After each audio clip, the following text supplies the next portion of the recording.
ನೋಡಿ ನಾನು ಹೇಳ್ತಾ ಇದ್ದೆ, ಈ ಚಲಿಸ್ತಾ ಇದ್ದಂಥ ಓಮಿನಿ ಕಾರ್ನಿಂದ ಈ ಶಾಲಾ ಮಕ್ಕಳುಗಳು ಹೆಂಗೆ ಹೊತ್ಕೊಂಡ್ಬಿದ್ದಿವೆ ನೋಡಿ. ಬೆಂಗಳೂರಿನ ಗಾಯತ್ರಿ ಲೇಔಟ್ನಲ್ಲಿ ನಿನ್ನೆ ನಡೆದಂಥ ಘಟನೆ ಇದು. ಬ್ಯಾಕ್ ಡೋರ್ ಇದಕ್ಕಿದಂಗೆ ಓಪನ್ ಆಯಿತು, ಎಲ್ಲ ಒತ್ಕೊಂಡು ಕುತ್ಕೊಂಡಿರ್ತಾವ ಮಕ್ಕಳುಗಳು. ರಸ್ತೆ ಗುಂಡಿಗೆ ಕಾರ್ ಇಳಿದಾಗ ಮಕ್ಕಳುಗಳು ಬಿದ್ದು ನೋಡಿ, ಹೆಂಗೆ ಬಿದ್ದು ನೋಡಿ ಮಕ್ಕಳುಗಳು,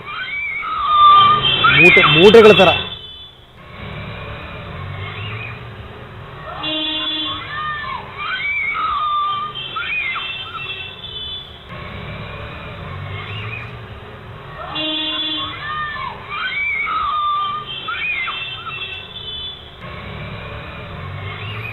ನೋಡಿ ಮಕ್ಕಳುಗಳು ನೋಡಿ ಹೆಂಗೆ ಬಿದ್ದು ಅಂತ,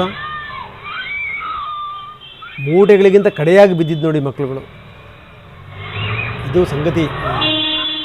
ಏನೋ ನಾವು ಕಾರಲ್ಲಿ ಕಳಿಸ್ಬಿಡ್ತೀವಿ ಮಕ್ಕಳುಗಳನ್ನು ಅಂತ ಯೋಚನೆ ಮಾಡ್ತಾರಲ್ಲ ತಂದೆ ತಾಯಿಗಳು. 7 ಜನರನ್ನು ಹತ್ತಿಸ್ತಾರೆ, ಏನು ಎತ್ತ, ಅದರ ಸ್ಥಿತಿಗತಿಗಳೇನು, ಯಾವ ಮಾಡೆಲ್ ಗಾಡಿನಲ್ಲಿ ಕರ್ಕೊಂಡು ಹೋಗ್ತಾರೆ, ಎಷ್ಟರ ಮಟ್ಟಿಗೆ ಕೇರಾಗಿ ಕರ್ಕೊಂಡು ಹೋಗ್ತಾರೆ ನೋಡಿ.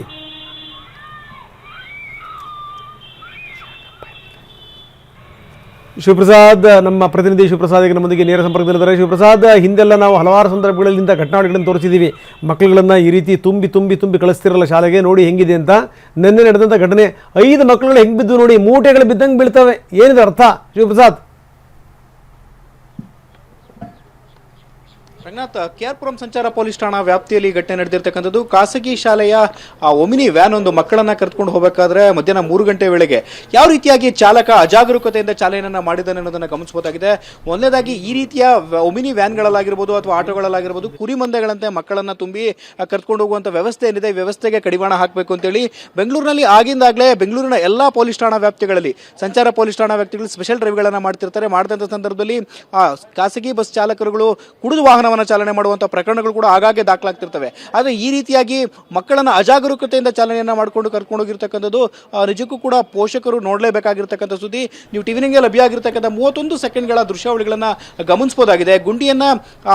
ಗುಂಡಿಯ ಮುಂಭಾಗದಲ್ಲಿ ಚಲಿಸ್ತಕ್ಕಂಥ ಓಮಿನಿ ಕಾರ್ ಏನಿದೆ, ಏಕಾಏಕಿ ವಾಹನ ಒಂದೆಡೆ ಚಲಿಸಿದಂಥ ಸಂದರ್ಭದಲ್ಲಿ ಹಿಂಭಾಗದಲ್ಲಿ ಮೂಟೆಗಳಂತೆ ಮಕ್ಕಳು ಬಿದ್ದಿರ್ತಕ್ಕಂಥದ್ದು. ಅದೃಷ್ಟವಶಾತ್ ಹಿಂಬದಿಯಲ್ಲಿ ಯಾವುದೇ ವಾಹನ ಚಲಾವಣೆಯನ್ನ ಮಾಡ್ತಿರ್ಲಿಲ್ಲ. ಈ ಹಿನ್ನೆಲೆಯಲ್ಲಿ ಕೂದಲಿನ ಅಂತರದಲ್ಲಿ ಮಕ್ಕಳು ಬಚಾವಾಗಿರ್ತಕ್ಕಂಥದ್ದು. ಮಕ್ಕಳಿಗೂ ಕೂಡ ಸಣ್ಣ ಪುಟ್ಟ ಗಾಯಗಳಾಗಿರೋದು ಬಿಟ್ಟರೆ ಯಾವುದೇ ರೀತಿಯ ಅನಾಹುತವಾಗಿರ್ತಕ್ಕಂಥ ವರದಿ ಆಗಿಲ್ಲ. ಆದರೆ ಆ CCTV ದೃಶ್ಯಾವಳಿಗಳನ್ನ ಗಮನಿಸಬಹುದಾಗಿದೆ. ಎಷ್ಟರ ಮಟ್ಟಿಗೆ ಅಜಾಗರೂಕತೆಯಿಂದ ಚಾಲಕರು ಶಾಲಾ ಮಕ್ಕಳು. Shivaprasad, thank you very much ತಮ್ಮೆಲ್ಲ ಮಾಹಿತಿಗೆ. ನೋಡಿ, ಆ ಮಕ್ಕಳು ಬಿದ್ವಲ್ಲ, ಬಿದ್ದಂಥ ಸಂದರ್ಭದಲ್ಲಿ ಹಿಂದೆ ಏನಾದರೂ ಎಲೆಕ್ಟ್ರಿಕ್ ವಾಹನಗಳು ಜೋರು ಬರ್ತವೆ, ಅವು ಬಂದಿದ್ದು ಗೊತ್ತಾಗಲ್ಲ ಅಂಥದ್ದು. ಆ ರೀತಿ ಏನಾದರೂ ಒಂದು ವೆಹಿಕಲ್ ಬಂದುಬಿಟ್ಟಿದ್ದರೆ ಗತಿ ಏನಾಗಬೇಕಾಗಿತ್ತು? 5 ಮಕ್ಕಳುಗಳು ಬೀಳ್ತಾವಲ್ಲ, ಯಾರು ಜವಾಬ್ದಾರಿ ಇದಕ್ಕೆ? ಇದು ಸಂಗತಿ.